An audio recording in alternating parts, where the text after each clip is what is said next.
আসসালামু আলাইকুম এভরিওয়ান। অপবাদ গল্পের 4 নাম্বার পর্ব। তো চলো বেশি কথা না বলে গল্প শুরু করা যাক। বাড়িতে ফেরার পর মা হাসি উজ্জ্বল চেহারা নিয়ে কিছু একটা বলতে চেয়েও আমার বিষণ্ণত চেহারা দেখে বলতে পারলো না। উল্টো জানার আগ্রহ নিয়ে বলল, কি রে বাপ, মন খারাপ করে আছিস কেন? এই দিনে আর যাই হোক না কেন, মন খারাপ করে থাকার তো কথা না। আমি বললাম, মা, আমার কপালটাই অনেক খারাপ। প্রথমবারের মতো ছেলে সন্তানের বাবা হলাম। আজকে আমার খুশিতে আত্মহারা হবার কথা, কিন্তু কেন জানি পরিপূর্ণ আনন্দটা আমি পাচ্ছি না। মনে হচ্ছে এই আনন্দ শুধু অর্পিতার জন্যই, এটা আমার জন্য না। মা বলল, বাবা, রাগারাগি করে আর কতদিন এভাবে থাকবি? এবার না হয় বৌমাকে ফিরিয়ে নিয়ে আয়। মার কথা শুনে প্রতি উত্তরে কিছু না বলে নিজের রুমে চলে আসি। বিছানায় শুয়ে থেকে ভাবছি, অর্পিতা যদি একটুর জন্য হলেও আমার পক্ষ নিয়ে সেদিন কথা বলতো, তাহলে আজকে এদিন দেখতে হতো না। এখন হয়তো অর্পিতা ওর নিজের কৃতকর্মের জন্য অনেক অনুশোচনা হচ্ছে, আমার কাছে আসার জন্য হয়তো অধিক আগ্রহী হয়ে বসে আছে। ভেবেছে সন্তানটার কথা ভেবে হলেও ওকে মেনে নিব। ওদের কি মনে হয়, কান্নাকাটি করে একটু নাটক করলে আমি গলে যাব? অসম্ভব। আমি নির্দোষ হয়েও রিমান্ডে মার খেয়েছি। কেউ একটা বারের জন্য থানায় এসে রিমান্ডের মার কাটেনি। উল্টো কিভাবে আমাকে শায়েস্তা করা যায় সে চেষ্টাই করেছে। অর্পিতা আমার স্ত্রী হবার সত্ত্বেও ওর মন একটুও কাঁদেনি। প্রথম দিন আমাকে রিমান্ডে যখন নেওয়া হয়েছিল, সেদিন বিকেলে অর্পিতা থানায় এসেছিল। ওকে দেখে যে কতটা খুশি হয়েছিলাম। ভেবেছিলাম ওর পরিবারের মানুষজন আমাকে কষ্টের মাঝে ফেললে কি হবে, অর্পিতা আমাকে ঠিকই ছাড়ানোর ব্যবস্থা করবে। অনেকটা আশাবাদী হয়ে অর্পিতার দিকে তাকিয়েছিলাম। ও যখন আমার কাছে এসে বলল, কি লুচ্চামি বের হয়েছে, নাকি আরো পানিশমেন্টের ব্যবস্থা করব? অর্পিতার এই কথা শুনে আমার দুনিয়া যেন মুহূর্তের মাঝে ঘুরতেছিল। নিজের কান্না তখন আটকাতে পারছিলাম না। একদিন রিমান্ডে পানিশমেন্ট খেয়ে আমার অবস্থা অনেক খারাপ হয়েছিল। দ্বিতীয়বার পানিশমেন্ট খাওয়ার ভয়ে সেদিন কান্না করে অর্পিতাকে বলেছিলাম, অর্পিতা, বিশ্বাস করো, তোমার বোনের সাথে কোনো অসভ্যতামি করিনি আমি। আমাকে এই আযাব থেকে মুক্তি দাও। এই অসহ্যকর টর্চার আমি নিতে পারছি না। এসব শুনেও অর্পিতার মন গলেনি, উল্টো আমাকে নানান রকম কথা শুনিয়েছিল। আমার জীবনে হয়তো সেদিনটাই অনেক কষ্টকর ছিল। 2 মাস জেলে থাকার পর রুমানা নিজেই সত্যিটা প্রকাশ করেছে। তখন আমাকে তারা জামিন করিয়ে দিল। ততক্ষণে আমার যা পানিশমেন্ট পাবার পেয়েছি। তখন জামিন না দিলেও কোনো সমস্যা ছিল না। এত কিছু হয়ে যাবার পরেও অর্পিতা আশাবাদী হয়ে আছে সবকিছু ভুলে ওকে মেনে নিব। অর্পিতার বিবেক বুদ্ধি সত্যি অনেক অদ্ভুত। এবার ওকে বুঝিয়ে দিব আমি আমার সিদ্ধান্তে কতটা অটুট। যা বলি তাই করি। আনমনে এগুলো ভেবে যাচ্ছি, হঠাৎ মা আমার রুমে এসে বলল, কি রে বাপ? তখন বৌমাকে ফিরিয়ে আনতে বললাম। তুই তো কিছুই বললি না। আমি বললাম, মা, তোমাকে আজকে সাফ সাফ একটা কথা বলে দেই, আমার পক্ষে অর্পিতাকে মেনে নেওয়া কোনোভাবেই সম্ভব না। দ্বিতীয়বার এ কথাটা বলো না প্লিজ। মা বলল, বাবারে, রাগ করিস না, আমি অসুস্থ একজন মানুষ। কখন যে ওপরওয়ালার ডাকে সাড়া দিতে হয় তার কোনো ঠিক নেই। তবে আমার মনে হয় আমি তোদের মাঝে বেশি দিন থাকতে পারবো না। এই কটা দিন যদি তোর সুখ শান্তি না দেখে যেতে পারি, তাহলে আমি মরেও শান্তি পাবো না। তাছাড়া অর্পিতাকে ভালোবেসে তো বিয়ে করেছিলি, যদিও অর্পিতা তোকে অবিশ্বাস করে ভুল বুঝেছে। এ নিয়ে এত রাগারাগি করে থাকাটা ঠিক হচ্ছে না বাবা। মার কথা শুনে মনে মনে বিড়বিড় করতে লাগলাম, মা, তোমাকে লুকানো কথাটা বললে তুমিও অর্পিতাকে ফিরিয়ে আনতে বারণ করবা না। আজকে মাকে জেলের অসহ্য টর্চারের কথা বলবো। মাও জানো কেন অর্পিতাকে মেনে নিচ্ছি না। আনমনে মার উদ্দেশ্যে বললাম, অর্পিতা অবিশ্বাস করে আমাকে শুধু জেলেই পাঠায়নি, অনেক টর্চারও করেছে। মা হতবম্ব হয়ে বলল, টর্চার করেছে মানে? আসল ঘটনা কি খুলে বল। আমি বললাম, তাহলে শোনো। এই বলে অতীতে ঘটে যাওয়া ঘটনাগুলো এক এক করে সম্পূর্ণ বললাম। রিমান্ডে কেমন টর্চার করেছে সেটাও বললাম। সবটা শোনার পর মা কান্নায় ভেঙে পড়ল। আমি জানতাম আমাকে যে টর্চার করা হয়েছে সেই কথা মাকে বললে কান্না করবে, এর জন্য বিষয়টা ধামাচাপা দিয়ে রেখেছিলাম। কিন্তু আজকে বাধ্য হয়ে সবটা মাকে বলতে হলো। কিছুক্ষণ অঝোর দ্বারায় কান্না করে মা বলল, অর্পিতা তোর সাথে এমনটা কেমনে করতে পারলো? এতদিন মেয়েটার কথা ভেবে আলাদা একটা মায়া হতো, কিন্তু আজকে তোর কাছে যে কথা শুনলাম, এরপর ওই মেয়েকে নিয়ে বিন্দুমাত্র মায়া হবে না আমার।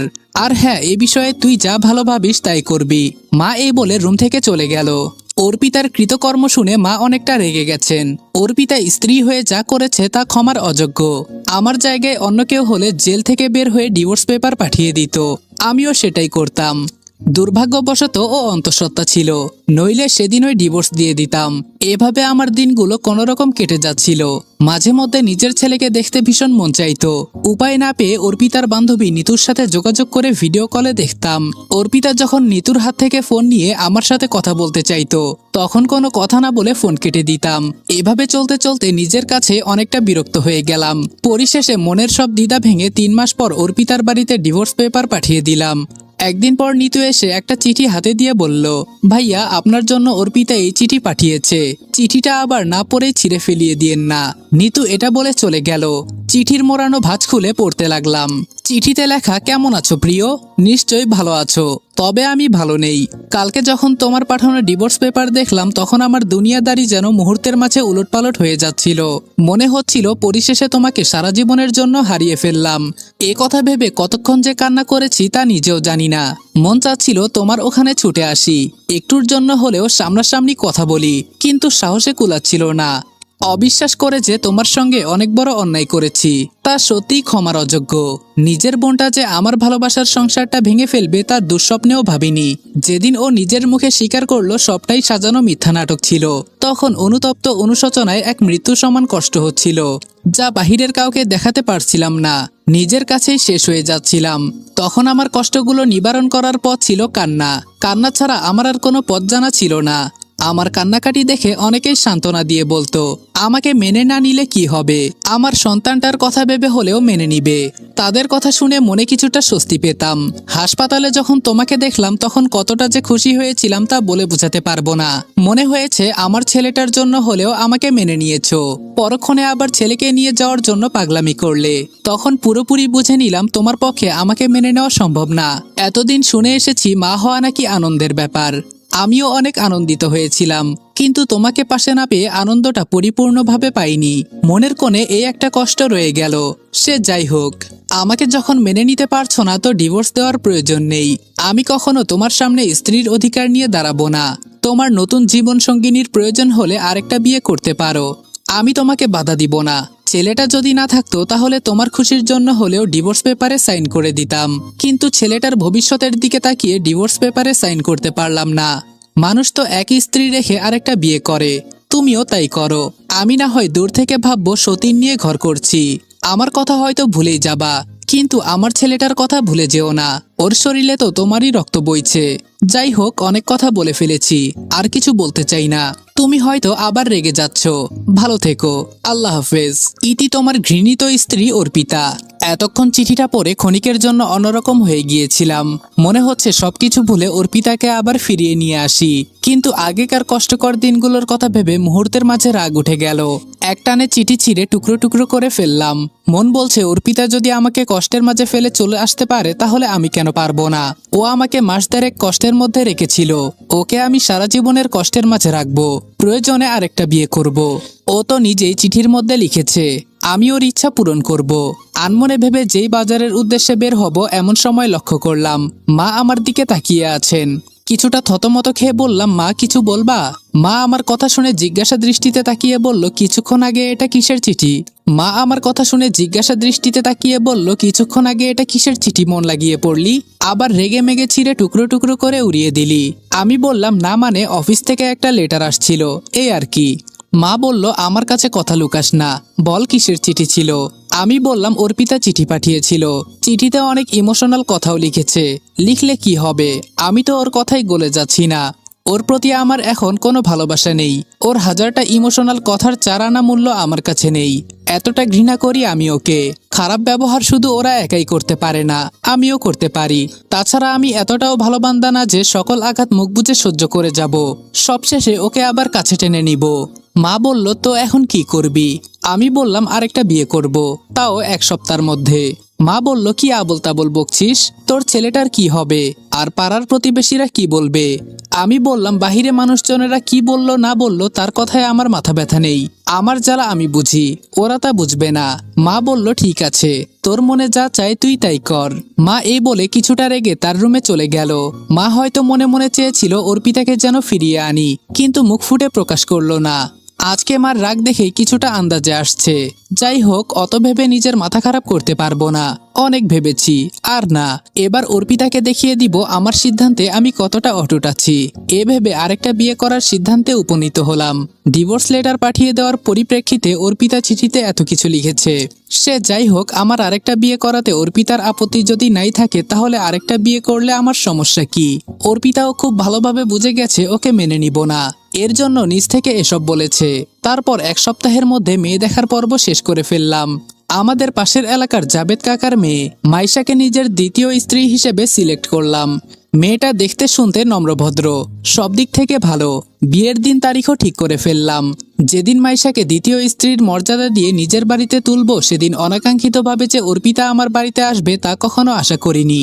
অর্পিতা সরাসরি আমার সামনে এসে বলল, আমাকে কষ্ট দিয়ে এবার তো তুমি খুশি হয়েছো, তাই না? এবারও আমার আর আমার সন্তানের কথা ভাবলে না। একবারও আমার আর আমার সন্তানের কথা ভাবলা না। তোমার কথা ভেবে কান্না করতে করতে আজকে আমার চোখের জল মনে হয় শুকিয়ে গেছে। আচ্ছা, আমাকে মেনে নিলে খুব কি ক্ষতি হয়ে যেত? কেন আরেকটা বিয়ে করলে? তোমার জন্য আমি কি যথেষ্ট ছিলাম না? আমি বললাম, না, তুই আমার জন্য যথেষ্ট ছিলি না। যথেষ্টই যদি হতি, তাহলে আমার ব্যথায় তুইও ব্যথিত হতি। আমি যত বড়ই অপরাধ করি না কেন, তুই তো আমার স্ত্রী ছিলি। কই একটিবারের জন্য সেদিন আমার প্রতি তোর মায়া হয়নি? উল্টো থানায় টাকা ঢেলে এসেছিস কিভাবে আমাকে কারাগারে বেশি টর্চার করা যায়।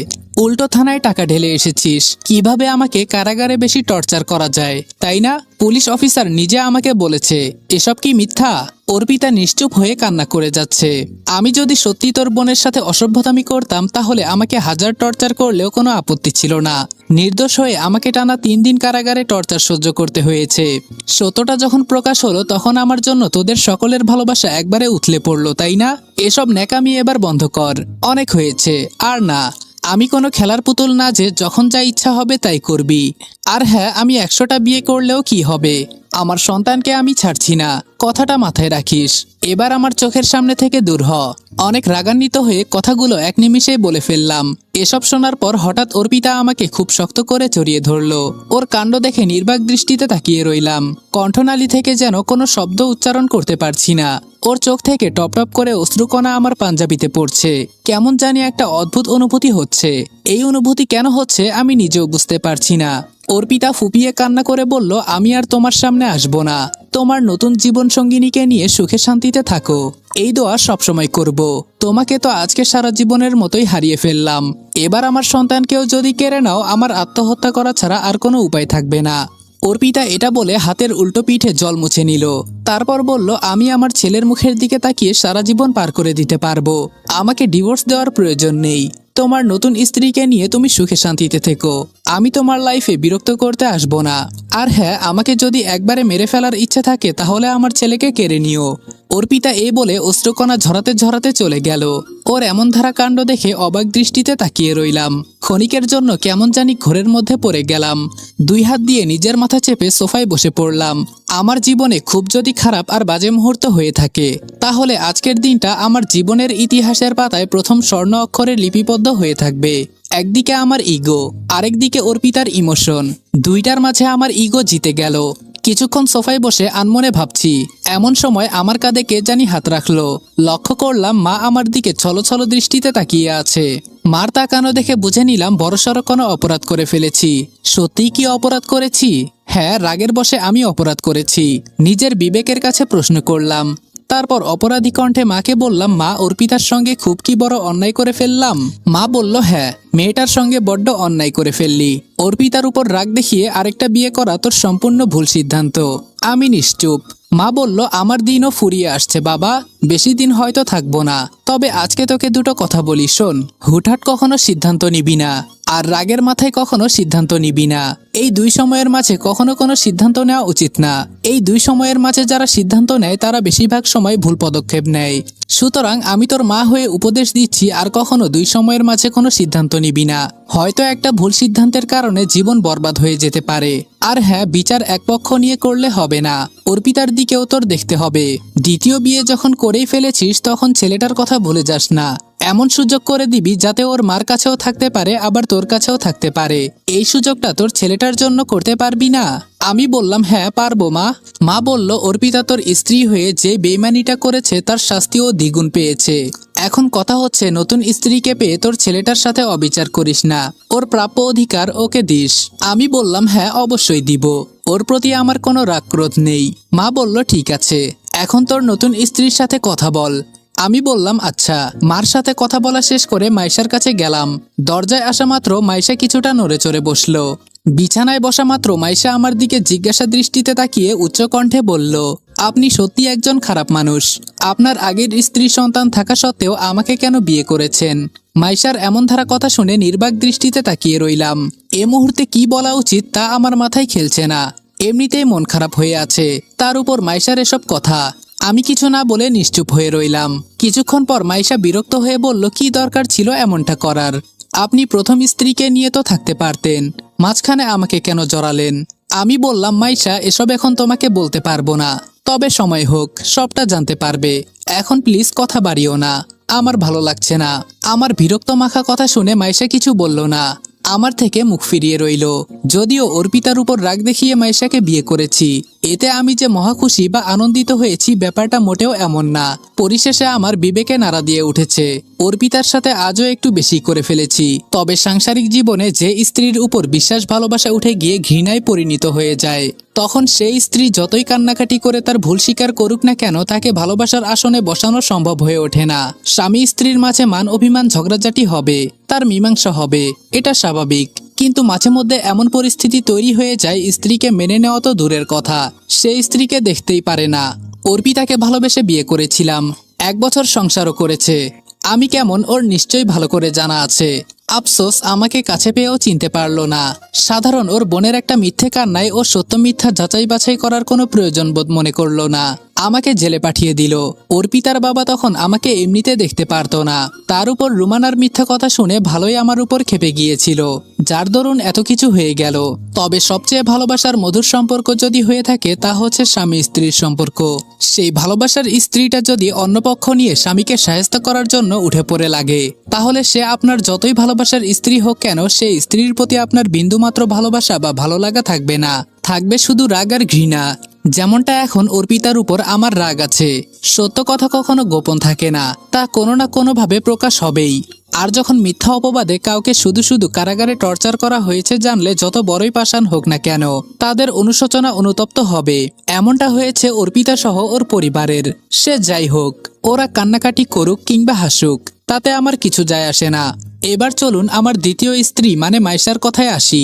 ও প্রথমে আমাকে পছন্দ করতো না, বলতো আপনার স্ত্রী সন্তান থাকার পরেও আমাকে কেন বিয়ে করলেন, এই বলে মাঝে মধ্যে কান্নাকাটি করলেও কিছুদিন পর সব ঠিকঠাক হয়ে যায়। তখন আর 5টা স্বামী স্ত্রীর মতো মাইশার সঙ্গে আমার স্বাভাবিকভাবে সাংসারিক জীবন যাপন করতে লাগলাম। কিছুদিনের মধ্যে মাইশাও আমাকে আপন করে নিয়েছে। সব ঠিকঠাকভাবে চললেও মাঝে মধ্যে অর্পিতার কথা ভেবে মন খারাপ হতো, কিন্তু পরক্ষণে ওর দেওয়া কষ্টগুলোর কথা ভেবে ভুলে যেতাম। কিন্তু ছেলেটার কথা ভাবলে নিজেকে তখন বড্ড অপরাধী মনে হতো। তখন অর্পিতার কাছ থেকে ঈশানকে কয়েকদিনের জন্য নিজের বাড়িতে নিয়ে আসতাম। মাইশা কখনো আমার ছেলেকে বিরক্ত মনে করে না, নিজের মার মতো আদর যত্ন করে, নিজের ছেলের মতো আদর যত্ন করে। এটা দেখে নিজের কাছে কিছুটা প্রশান্তি কাজ করে। ঈশানকে আমার কাছে নিয়ে আসলে ওইদিকে অর্পিতা আবার কান্নাকাটি করে একাকার হয়ে যায়। তখন ঈশানকে আমার কাছে রাখতে পারি না, বাধ্য হয়ে ফিরিয়ে দিতে হয়। এভাবে 3 বছর চলে যায়। এর মধ্যে আমার দ্বিতীয় স্ত্রী মাইশার একটা কন্যা সন্তান হয়। এর মাঝে অর্পিতা কখনো আমার কাছে স্ত্রীর অধিকার নিতে আসে নাই, এমনকি কখনো আমার কাছ থেকে ডিভোর্সও চাইনি। তখন আমার আগেকার রাগ নেই বললেই চলে। রাগের ঘরে আমিও তো কম কিছু করিনি। একদিন আমার আগেকার সিদ্ধান্ত পাল্টে ফেললাম। অর্পিতা যখন এতদিন কেটে যাওয়ার পরেও ডিভোর্স চাচ্ছে না, তো ওকে পুনরায় স্ত্রীর অধিকার দিয়ে ফিরিয়ে আনবো, এটা ভেবে প্রথমে মাইশার কাছে বিষয়টা বললাম। এটা শুনে মুহূর্তের মাঝে মাইশার মুখশ্রী কালো করে ফেললো। পরে যখন ভালোভাবে বুঝিয়ে বললাম, তারপর আমার সিদ্ধান্তে একমত হয়েছে। 3 বছর পর হুট করে একদিন অর্পিতার বাড়িতে চলে যাই। অর্পিতার বাবা মা আমাকে দেখে অনেক খুশি হয়েছিল, তবে অর্পিতা খুশি হতে পারে নাই। ভেবেছে ঈশানকে কেড়ে নিয়ে যেতে এসেছি। মুহূর্তের মাঝে ঈশানকে অর্পিতার পেছনে আড়াল করে বলল, এই খবরদার, আপনি আমার ঈশানকে কেড়ে নিয়ে যাবেন না। কি পেয়েছেনটা কি? যখন যা খুশি তাই করবেন। আমি আমার ছেলেকে একটুর জন্য হলেও আড়াল হতে দিব না। অর্পিতা এটা বলে ঈশানকে নিয়ে হনহন করে তার রুমে চলে যেতে লাগলো। অর্পিতার সামনে গিয়ে বললাম, আজকে শুধু ঈশানকে কেড়ে নিয়ে যেতে আসি নাই, আজকে ঈশানের মাকেও কেড়ে নিয়ে যেতে এসেছি। আমার এ কথা শুনে মুহূর্তের মাঝে অর্পিতার ঠোঁটের কোণেও মিষ্টি হাসি উদয় হয়, কিন্তু পরক্ষণে কি যেন ভেবে আবার মুখশ্রী কালো করে ফেলল। অভিমানী কণ্ঠে বলল, আমাকে ফিরিয়ে নিয়ে যেতে চাচ্ছেন কেন? তাছাড়া আমাকে আপনার বাসায় নিয়ে গেলে আপনার দ্বিতীয় স্ত্রী মানে মাইশা মন খারাপ করবে। এসবের দরকার নেই, আপনি বরং মাইশাকে নিয়ে থাকেন। আমি আমার ছেলেকে নিয়ে বেশ ভালো আছি। আমি বললাম, দেখো অর্পিতা, আগে যা কিছুই হোক না কেন সবকিছু ভুলে একটা সমাধানের মধ্যে আমি আসতে চাচ্ছি। আমি খুব ভালো করেই লক্ষ্য করেছি 3টা বছর কেটে যাওয়ার পরেও কখনো স্ত্রীর অধিকার নিয়ে আমার সামনে দাঁড়াওনি, আবার ডিভোর্সও চাওনি। সময়ের সাথে ঈশানও বড় হচ্ছে, তোমার আমার কারণে ঈশান কেন কষ্ট পাবে? ওর তো কোনো দোষ নেই। তাই সব দিক থেকে বিবেচনা করে ঈশান সহ তোমাকে ফিরিয়ে নিয়ে যেতে আসছি। আর মাইশার সাথে এই বিষয়ে আলাপ আলোচনা করে এখানে এসেছি। এখন বলো, ছন্নছাড়া জীবন নিয়ে থাকবা নাকি ঈশানকে নিয়ে আমার কাছে ফিরবা? আমি কথা দিচ্ছি তোমার প্রাপ্য মর্যাদা আমি দিব, এতে বিন্দুমাত্রও ভেজাল নেই। আমার কথাতে অর্পিতা নিশ্চুপ হয়ে রইল। আমি ওর নিশ্চুপ থাকা দেখে বললাম, অর্পিতা, এখন তোমার আর আমার রাগ অভিমানের সময় না। ঈশান বড় হচ্ছে, তার কথা ভেবে কিন্তু আমার ইগো ভেঙে আগ বাড়িয়ে তোমার বাসায় এসেছি। বোঝার চেষ্টা করো। অর্পিতা মাথা নিচু করে আমার দিকে দৃষ্টি ফিরিয়ে বলল, আচ্ছা ঠিক আছে, তাই হবে। ব্যাস 3 বছর পর অর্পিতাকে আমার বাড়িতে ফিরিয়ে নিয়ে আসি। প্রতিবেশীরা আমাকে নিয়ে নানান রকম সমালোচনা করছে, তাতে আমার বিন্দুমাত্র মাথা ব্যথা নেই। আমার ভালোটা আমার বুঝতে হবে। তবে আমার কপাল সত্যি অনেক ভালো, মাইশার মতো ভালো মনের একজনকে পেয়ে। মাইশার মতো ভালো একজন মেয়েকে পেয়েছি। ওর জায়গায় অন্য কোনো মেয়ে হলে তো কখনো অর্পিতাকে বাড়িতে আনতে দিত না। তা আমিও ভালো করে বুঝতে পেরেছিলাম। অর্পিতাকে বাড়িতে ফিরিয়ে নিয়ে যাওয়ার পর কিছুদিন মাইশা ও অর্পিতা কেমন জানি সংকোচবোধ নিয়ে যে যার মতো থাকতো। তবে সেটা বেশি দিন থাকেনি। মাস দেড়েকের মাঝে মাইশা অর্পিতা তারা নিজেরাই মিল হয়ে যায়। ব্যাস, তাদের একত্রে হওয়া দেখে নিজের কাছে এখন অনেক প্রশান্তি লাগে। 2 স্ত্রী একত্রে থাকা সত্ত্বেও কোনো ঝগড়া বিবাদ নেই। এখন আলহামদুলিল্লাহ ভালো আছি। এই ছিল আমার জীবনে ঘটে যাওয়া একটা ঘটনা। আসসালামু আলাইকুম এভরিওয়ান। অপবাদ গল্পের সম্পূর্ণ পর্ব এখানেই শেষ করলাম। গল্পটা তোমাদের কাছে কেমন লেগেছে এটা অবশ্যই কমেন্ট করে জানাবা। আর খুব শীঘ্রই তোমাদের জন্য নতুন আরেকটি গল্প আসতে যাচ্ছে। তো ততক্ষণ ভালো থাকবা, সুস্থ থাকবা। আল্লাহ হাফেজ।